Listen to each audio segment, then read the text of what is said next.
Hey guys, it's been a while since I've done my pickups, so I do want to talk about some films that I've been seeing,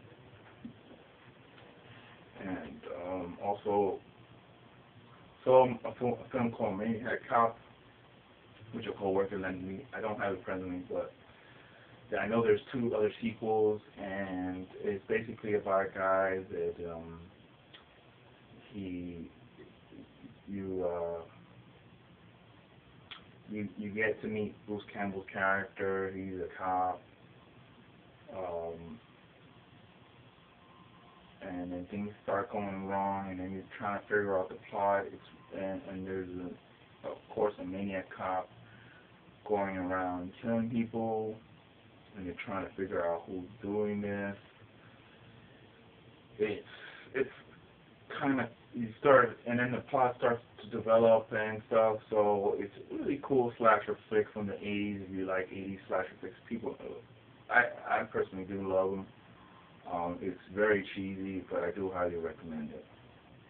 And then I got Balls of Fury full screen. Also, a good friend of mine's coworker lent me this, and it does have Christopher Walken, George Lopez, and Maggie Q.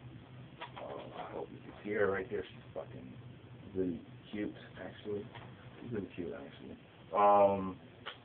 It's by the guys that did The Night at the Museum, Reno 911. Those guys. Sort of feels, it's like that whole dodgeball, making fun of sports that are really not important sports. It was like, I wouldn't be surprised if they eventually make a movie about handball. Seriously. But definitely a movie if you're into comedy, and you're into those type of comedies that make fun of shitty ass sports. And the main character's name is Randy Daytona, and he's played by Dan Vlogger. That's a weird name. It's a pretty cool film. I like it. It's funny. Definitely recommend it if you're into comedies. The only bad part was that it would be full screen. But the special features were in widescreen for some weird reason. Next film is Bullet. Tupac Shakur and Mickey Rooney is in this, and also Adrian Brody's in this. It's basically about a con who gets out of jail, and he has some bitterness to Tupac's character because there's been some history with them, and he's really depressed because he felt like he didn't deserve to be in jail. You kind of tell that, and he's friends with a bunch of druggies, and it's really gritty. It takes place some scenes are in New York, where I grew up originally, and there's one scene in particular that it's taking place really close to where I live, so it's kind of weird.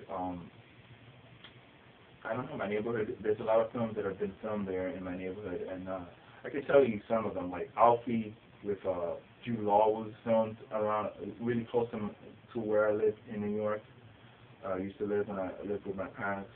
Also, the Spike Lee movie called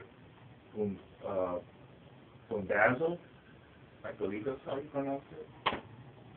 That was also filmed really close to where I lived in New York with my parents. And the other film I watched was, I don't know if I'm pronouncing it right, Ills of the Dead, which was about this general that all of a sudden some weird disease comes around, and they're stuck on this island, and he's trying to protect everybody. He's trying to protect his platoon because he doesn't want his platoon to get infected. He'd rather, keep these people contained on this island so the disease stops there. Really interesting film. If you like the RKO old 1940s films, still haven't watched the other film on this, which is called Dead Ben Lim. I don't know if I'm pronouncing it right. So it stars Boris Karloff, which he's a pretty good actor, old actor. He's probably like in his 60s or 50s at the time when he did those films.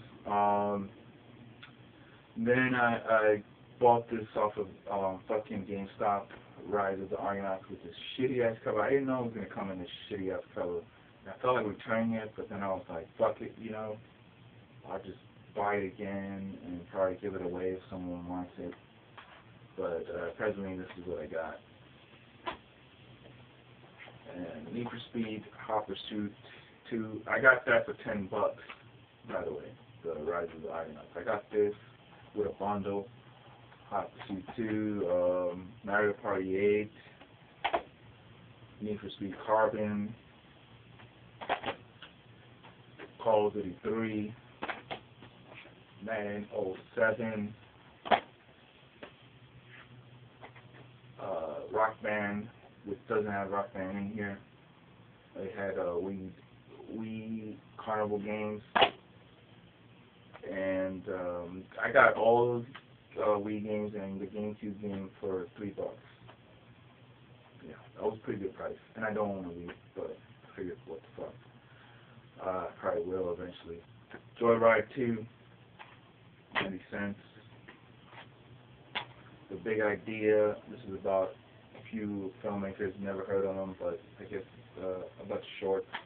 And I bought it. I didn't know it was going to come out bootleg, but it is kind of bootleg, so hopefully it works. 90 cents for a gold member. 90 cents for About Smith. Jack Nicholson. The Clearing, also 90 cents. The Welsh Tradition, 90 cents. And I'm a huge fan of Sandy Mendes, and he has great cinematography in his films. Moulin Rouge, which